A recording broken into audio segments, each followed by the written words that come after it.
तो कहानी की शुरुआत में हम एक आदमी को देखते हैं जिसकी हालत बहुत ज्यादा खराब होती है। हमें पता लगता है वो इतना हेविली इंजर्ड एक ट्रक एक्सीडेंट के कारण होता है और उसी एक्सीडेंट वाली जगह पर इन्वेस्टिगेशन भी चल रही होती है। उसके बाद सीन चेंज होता है और हमें दिखाया जाता है कि इस आदमी को हॉस्पिटल लेकर हॉस्पिटलाइज किया गया है। इसके बावजूद भी वो बच नहीं पाता और अपने मन में कहता है, क्या मैं अब मरने वाला हूँ। लेकिन तभी हम देखते हैं कि वो अपनी आंखें खोलता है और उसे एक तेज रोशनी दिखती है। वो सोचता है कि शायद वो मर चुका है, पर तभी उसकी नजर पास के एक कपल पर जाती है। वो कपल बहुत ज्यादा खुश दिखते हैं। हमें पता लगता है जिस आदमी ने ट्रक एक्सीडेंट में अपनी जान गंवा दी थी उसने वापस से जन्म लिया। आसान शब्दों में कहूँ तो उसने पुनर्जन्म लिया।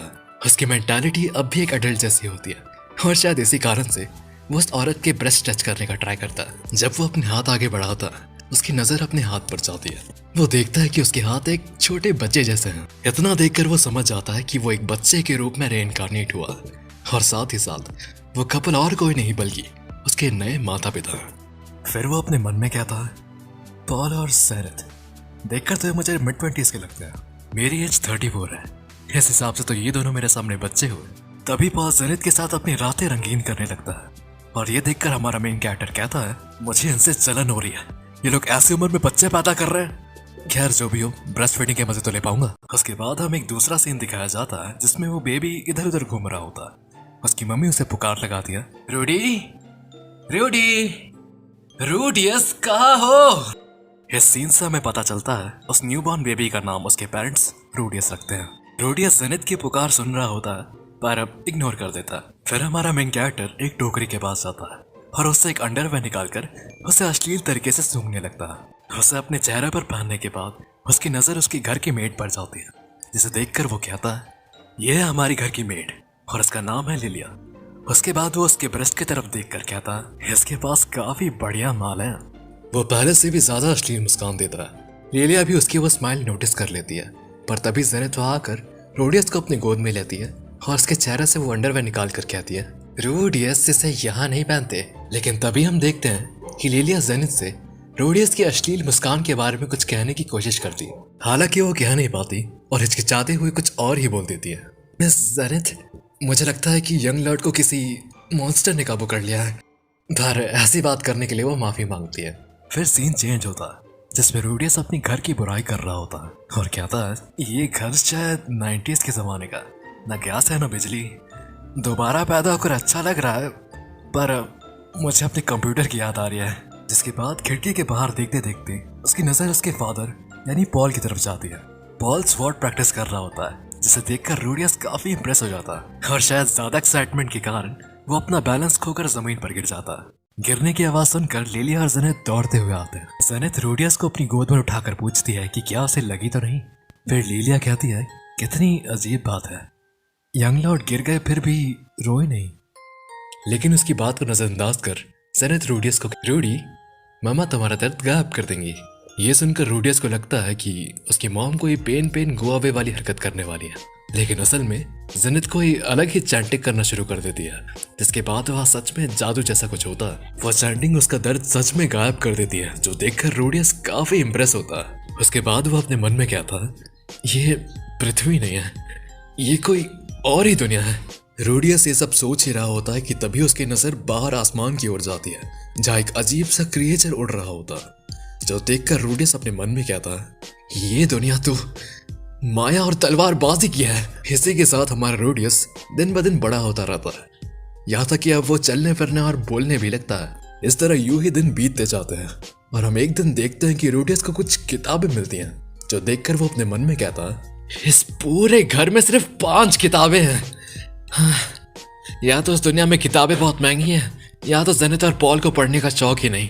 जिसके बाद वो उस बुक को पढ़ने की कोशिश करता है, पर वो पढ़ नहीं पाता। हालांकि उस दिन के बाद से रूडियस हर रोज एक बुक पढ़ने की कोशिश करने लगता है और कुछ महीनों बाद वो पढ़ना सीख भी जाता है। फिर वो उस बुक को पढ़कर मैजिक करने की कोशिश करता है और हम देखते हैं कि रूडियस सच में जादू करने में कामयाब हो जाता है। उसकी बॉडी से एक अलग तरह की एनर्जी निकलती है, जो देखने में काफी ज्यादा कमाल की होती है। पर आखिर में वो बस एक छोटा सा वाटर बॉल ही बना पाता है, जो कि जमीन पर गिरकर जमीन को गीली कर देती है। इसी वजह से रूडियस जल्दी से एक कपड़ा लेकर आता है और फ्लोर को क्लीन करने लगता है। उस दिन के बाद से रूडियस हर दिन मैजिक की प्रैक्टिस करने लगता है। फिर एक दिन बहुत ज्यादा ट्रेनिंग करने के कारण रूडियस को चक्कर आने लगते हैं और इसी वजह से वो गलती से अपने ऊपर ही वाटर बॉल गिराकर बेहोश हो जाता है। कुछ देर बाद वहाँ जेनिथ और लिलिया आ जाती है। जेनिथ रूडियस को अपनी गोद में उठाकर कहती है, रूडी अगर तुम्हें नींद आए तो टॉयलेट करके सोना चाहिए। ये सुनकर रूडियस शर्म से पानी पानी हो जाता। उस दिन के बाद से वो रोज नीचे एक कंटेनर का इस्तेमाल करने लगता है ताकि जितना भी पानी हो वो फ्लोर पे ना गिरे।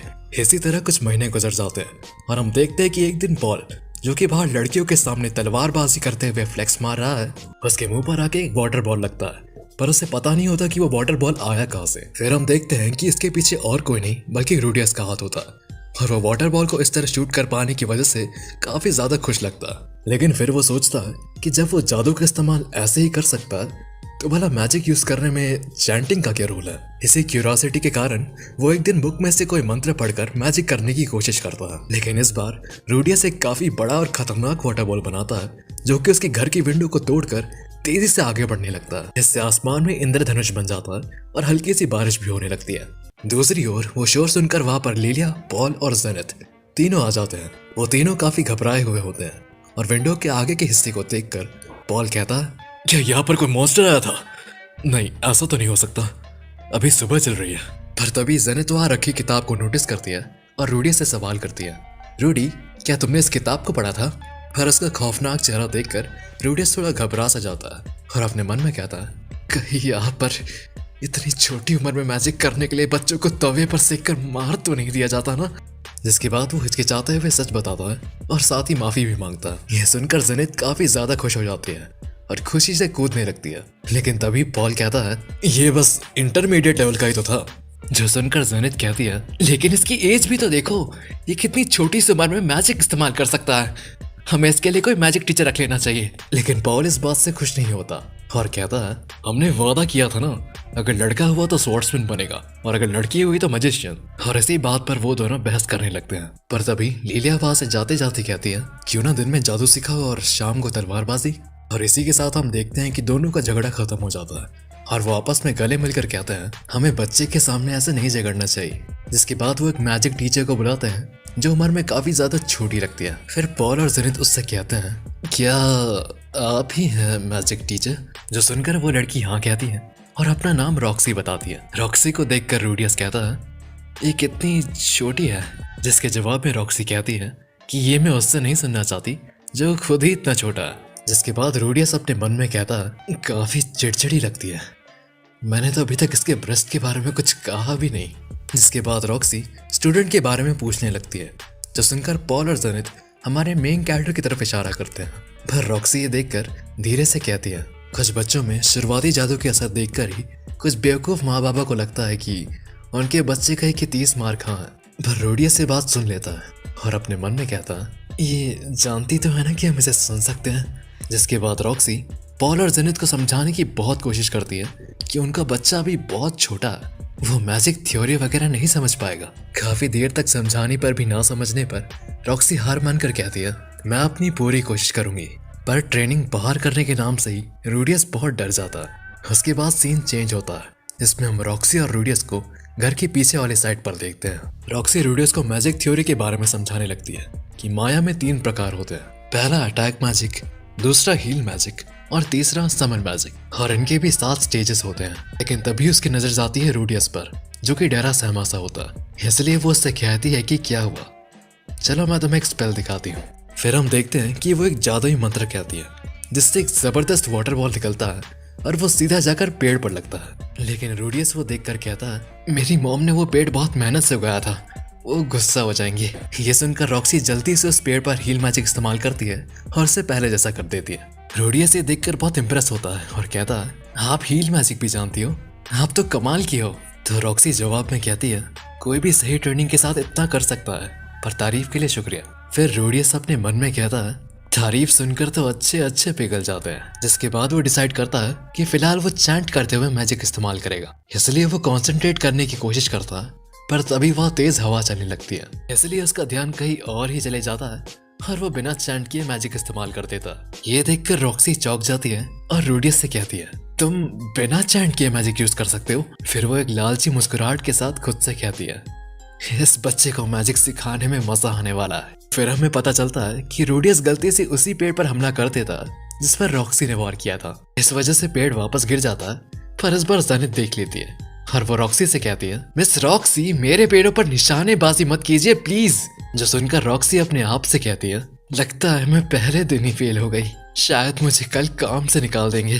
जिसके बाद रूडियस अपने मन में कहता है, मैंने 20 सालों से किसी से बात नहीं की, भला मैंने क्या कहूँ। पर तभी उसे एक मांगा का डायलॉग याद आता है और वो कहता है, मिस रॉक्सी, आप हारी नहीं है, बल्कि आपने एक्सपीरियंस गेन किया है। ऐसा कहकर वो कूल बनने की कोशिश करता है और ये काम कर भी जाता है। लेकिन तभी पॉल और जेनिथ उन्हें घर में बुलाते हैं और पता चलता है कि उन्होंने रॉक्सी के आने की खुशी में एक वेलकम पार्टी रखी है। सभी काफी खुश होते हैं और तभी रूडियस अपने मन में कहता है, ये बिल्कुल एक सपने की तरह है और मुझे फर्क नहीं पड़ता अगर ये हो भी। मेरी पिछली जिंदगी पछतावा और दर्दनाक यादों से भरी है, पर गिरने के बाद अगर मैं दोबारा उठकर चल सकता हूँ तो मैं जानता हूँ मैं ठीक रहूंगा और शायद मैं साबित भी कर पाऊँ कि मेरे जैसा जॉबलेस नाकामयाब बंदा भी मौका मिलने पर उसे बर्बाद नहीं करेगा। यानी इस बार मैं जिंदगी सही से जीऊंगा।